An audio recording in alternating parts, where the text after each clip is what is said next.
C'est un honneur pour nous d'accueillir ce sommet pour un nouveau pacte financier mondial. Alors, je veux d'abord souligner que ce sommet est le vôtre, c'est-à-dire celui de toutes celles et tous ceux qui sont en première ligne face à leur population, à leur planète qui se dégrade. Et ce que nous voulons bâtir ici, dans un moment où les risques de division sont grands, c'est en effet un nouveau consensus, mais qui ne soit pas dicté d'un endroit, mais qui soit en quelque sorte porté par celles et ceux qui vivent les conséquences du changement climatique et des dérèglements et ont à lutter au premier plan face à la pauvreté et ses conséquences. Les objectifs du développement durable nous ont donné un formidable élan. Le secrétaire général, en septembre prochain, organisera un sommet important avant celui de l'année prochaine. Nous avons, nous le savons aussi, des rendez-vous qui vont structurer l'agenda, la COP d'ici la fin d'année, les G20. Et il nous faut aujourd'hui réussir à avoir quelques objectifs clairs. Malgré cette mobilisation, malgré aussi ce que nous avons collectivement réussi à obtenir à Kunming et Montréal en matière de biodiversité, si nous regardons les choses en face, les inégalités augmentent, la vulnérabilité climatique ajoute encore au risque et notre monde est soumis à des chocs de plus en plus grands. La pandémie a accru ces difficultés, une reprise mondiale désorganisée aussi, et maintenant la guerre en Ukraine, suite à l'agression russe, et de nombreuses déstabilisations. Pour cela, nous avons un système financier qui est le fruit d'un consensus passé, qui a su montrer son efficacité, qui a apporté des aides extrêmement conséquentes durant les décennies passées, mais qui ne va sans doute plus assez vite, qui n'est plus tout à fait adapté et qu'il faut réaligner sur nos objectifs. C'est pour cela que nous avons proposé l'année dernière à Bali un nouveau pacte financier mondial. Celui-ci doit être bâti d'abord sur les attentes des populations. Et je veux saluer nos jeunesses partout à travers le monde qui ont contribué à la préparation de ce sommet, les organisations non gouvernementales, les sociétés civiles. Elles doivent continuer à être au cœur de ce projet. Je veux aussi remercier chère Mia, la première ministre de la Barbade, qui a été décisive et avec son agenda, elle a commencé à structurer les choses, en particulier en termes de vulnérabilité climatique. Et puis remercier tous les représentants ici aussi du continent africain comme du continent sud-américain, pacifique et asiatique. Le président Bazoum du Niger, cher Mohamed, viendra dans un instant nous expliquer aussi les conséquences et tout l'enjeu de la lutte contre la pauvreté. Je veux ici l'en remercier. Je vais être très court. Je pense que les tables rondes nous permettront d'avancer sur beaucoup de sujets. Mais au fond, il y a 4 éléments très simples que je voulais poser en début de cette conférence. D'abord, le premier principe, c'est que jamais aucun décideur, aucun pays ne doit avoir à choisir entre la réduction de la pauvreté et la protection de la planète. Et j'ai entendu beaucoup de décideurs ces derniers mois, parfois ces dernières années, très souvent dire, au fond, vous nous expliquez, vous qui avez déjà réglé le problème de la pauvreté, ce qu'il faudrait faire en matière de transition climatique, quels sont les choix qu'on devrait prendre, mais nous n'avons pas encore réglé le problème de la pauvreté. On ne doit pas avoir à faire ce choix, et donc on doit pouvoir relever les défis en même temps. Deuxième principe, chaque pays doit choisir souverainement son chemin. Il n'y a pas un modèle unique, et je pense qu'il est important qu'on respecte ici les chemins très singuliers que les pays doivent pouvoir suivre selon leur propre modèle. Merci beaucoup, Rémi. Je voudrais d'abord remercier le président Macron qui nous convie à Paris pour parler de cette question fondamentale d'un nouveau pacte pour le financement des économies émergentes, des économies en développement. Je voudrais, partant d'ailleurs des constats qui ont été faits ce matin, qui consiste à dire que le modèle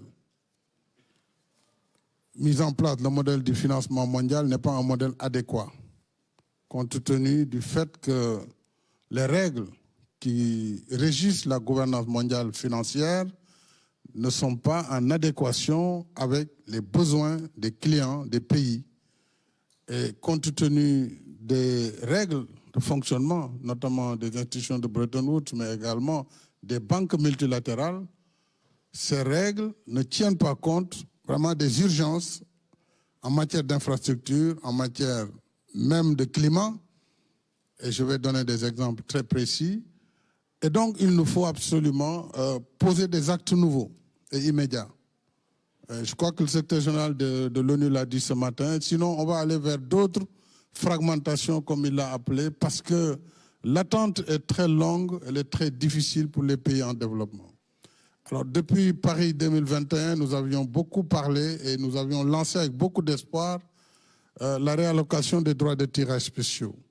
Il faut dire que nous attendons encore les résultats de cette réallocation pour les pays qui ont accepté de céder leur part de DTS. Mais entre cela et la réception par les États, il y a un fossé énorme. Donc je pense, avant la clôture demain, peut-être que nous saurons ce qui est devenu finalement, ce que sont devenus ces engagements pour la réallocation des droits de tirage spéciaux. Il nous faut donc changer la gouvernance pour pouvoir répondre aux besoins du financement des infrastructures. Et le besoin le plus urgent pour l'Afrique, c'est le financement des infrastructures. Puisque c'est un vaste continent, un territoire de 30 millions de kilomètres carrés où il manque de tout. Manque de tout. Pas de route, pas de chemin de fer, pas d'électricité. Alors, donc les besoins pour nous, c'est ça. Ce n'est pas que le climat. Le climat fait partie de nos engagements. Sur le sommet de Paris, nous nous sommes engagés. Sur l'énergie, nous avons fait des efforts. Le cas du Sénégal, nous sommes à 31% d'énergie renouvelable sur la base d'une dette qui est faite, pas dans des conditions toujours favorables. Donc les États africains ont déjà payé le tribut sur les conséquences de la pollution, mais ils s'endettent pour financer leur énergie renouvelable. Il faut qu'on soit juste avec nous pour que les énergies comme le gaz, qui doit être une énergie de transition, puissent cohabiter avec l'énergie renouvelable. Et dans ce cadre, justement, nous allons signer aujourd'hui, en tout cas nous venons d'avoir un accord avec le G7 à travers le JETP, Just Energy for Transition, où le Sénégal s'est engagé à monter à 40% d'énergie renouvelable à l'horizon 2030, donc dans 7 ans.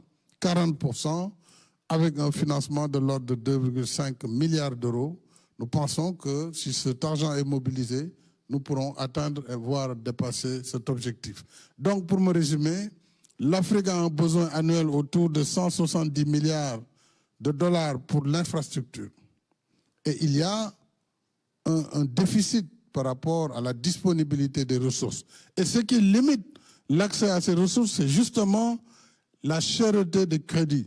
Et cette cherté est due en partie à la perception du risque et aux assurances qui sont exigées, lesquelles assurances, en moyenne, tournent autour de 12% du crédit. 12%, et c'est upfront qu'on nous exige de lever cet argent, surtout pour ce qui concerne les crédits EXIM et tous les crédits, en tout cas privés. Donc, si on arrive à trouver une solution sur la prime d'assurance, je pense qu'on aura beaucoup aidé les pays en développement dans l'accès aux conditions du marché ou dans le blending finance qui permettra, en tout cas, de mettre plus de ressources sur le continent. Après Lisbonne au Portugal, c'est Paris qui déroule le tapis rouge au chef de l'État venu prendre part active au sommet de Paris. Asseoir un nouveau pacte financier mondial, autrement dit, créer les conditions et définir les règles d'une nouvelle politique financière mondiale qui tienne compte des priorités et des urgences propres à chaque pays, voire à chaque continent. C'est l'objectif de cette grand-messe de la communauté des bailleurs. Un nouvel élan dans la coopération internationale en général et le mode de financement du développement à l'échelle mondiale en particulier qui se veut résilient. Ainsi, la communauté des bailleurs s'engage-t-elle dans de nouveaux paradigmes comme le changement climatique, les droits de tirage spéciaux, la dette et la résilience sanitaire post-Covid dans les États? Des urgences auxquelles l'Afrique fait face et qui ont pendant très longtemps été dans l'angle d'attaque du chef de l'État, alors président en exercice de l'Union africaine. Le sommet de Paris arrive ainsi comme une réponse aux questions qu'il a toujours soulevées devant la communauté internationale et qui consiste à adapter les financements aux besoins spécifiques des destinataires, ce qui veut dire assurer un équilibre dans les rapports entre États sur l'échiquier international. Les objectifs du développement prochaine, nous avons, nous le savons aussi, des...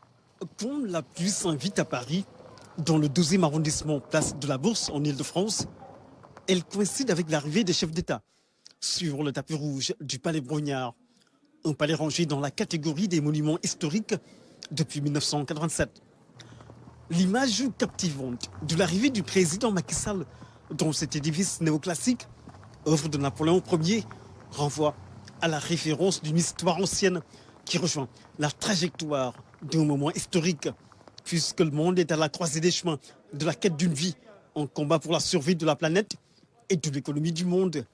Deux extrêmes, au cœur de la tempête, dans le creux de la vague, l'Afrique est aux côtés des grandes puissances pour être acteur dans la prise de décision. Le modèle du financement mondial n'est pas un modèle adéquat, compte tenu du fait que les règles qui régissent la gouvernance mondiale financière ne sont pas en adéquation avec les besoins des clients des pays. Et compte tenu des règles de fonctionnement, notamment des institutions de Bretton Woods, mais également des banques multilatérales, ces règles ne tiennent pas compte vraiment des urgences en matière d'infrastructure, en matière même de climat. Alors depuis Paris 2021, nous avions beaucoup parlé et nous avions lancé avec beaucoup d'espoir la réallocation des droits de tirage spéciaux. Il faut dire que nous attendons encore les résultats. Alors depuis Paris 2021, nous avions beaucoup parlé et nous avions lancé avec beaucoup d'espoir la réallocation des droits de tirage spéciaux. Il faut dire que nous attendons encore les résultats. Alors depuis Paris 2021, nous avions beaucoup parlé et nous avions lancé avec beaucoup d'espoir la réallocation des droits de tirage spéciaux. Il faut dire que nous attendons encore les résultats. Un nouveau pacte financier mondial, le New Deal, pour sortir de la crise économique provoquée par la pandémie Covid-19 et la guerre en Ukraine. Le président Macky Sall signale une urgence. Le besoin le plus urgent pour l'Afrique, c'est le financement des infrastructures. Puisque c'est un vaste continent, un territoire de 30 millions de kilomètres carrés où il manque de tout. Manque de tout. Pas de route, pas de chemin de fer, pas d'électricité. Alors, donc les besoins pour nous, c'est ça. Ce n'est pas que le climat. Le climat fait partie de nos engagements. Sur le sommet de Paris, nous nous sommes engagés. Sur l'énergie, nous avons fait des efforts.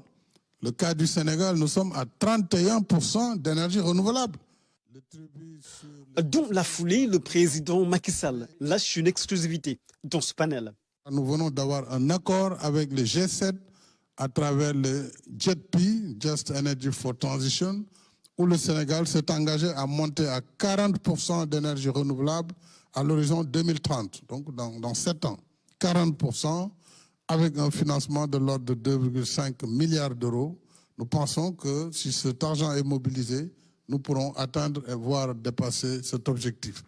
Dans son contexte de guerre en Ukraine et de situation post-Covid, le président Macron, qui accueille ce sommet, souligne la nécessité de mobiliser beaucoup de capitaux dans l'esprit de l'innovation financière.